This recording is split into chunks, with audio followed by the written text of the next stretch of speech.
எல்லோரும் தீபாவளிக்கு பலகாரம் பண்ணியிருப்பீங்க. நான் முறுக்கும் தட்டையும் பண்ணியிருக்கேன்.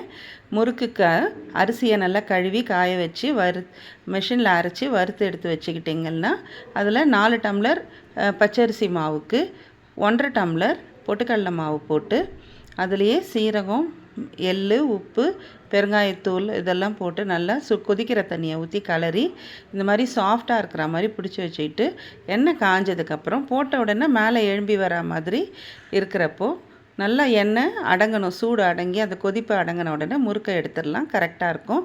இப்போ தட்டைக்கு 4 டம்ளர் பச்சரிசி மாவு, 1 டம்ளர் பொட்டுக்கடலை மாவு, ஊற வச்சு ஆற வச்ச கடலைப்பருப்பு, எள், கருப்பு எள்ளும் வெள்ளை எல்லாம் சேர்த்தே போட்டுக்கோங்க, பார்க்க நல்லாயிருக்கும். கூடவே கொஞ்சம் காஞ்ச மிளகா, பூண்டு, கறிவேப்பிலை இதை மிக்சியில் கரகரப்பாக அரைச்சி அதையும் சேர்த்துக்கோங்க. நல்லா கொதிக்கிற எண்ணெயையும் கொஞ்சம் நெய்யும் சேர்த்து கொதிக்கிற தண்ணியை ஊற்றி பிசைஞ்சு தட்டையை தட்டி நல்லா அதே மாதிரி எண்ணெய் காஞ்சி இருக்கிறப்ப போட்டு மீடியம் ஃப்ளேமில் வச்சு சுட்டு எடுத்திங்கன்னா தட்டையும் ரெடி.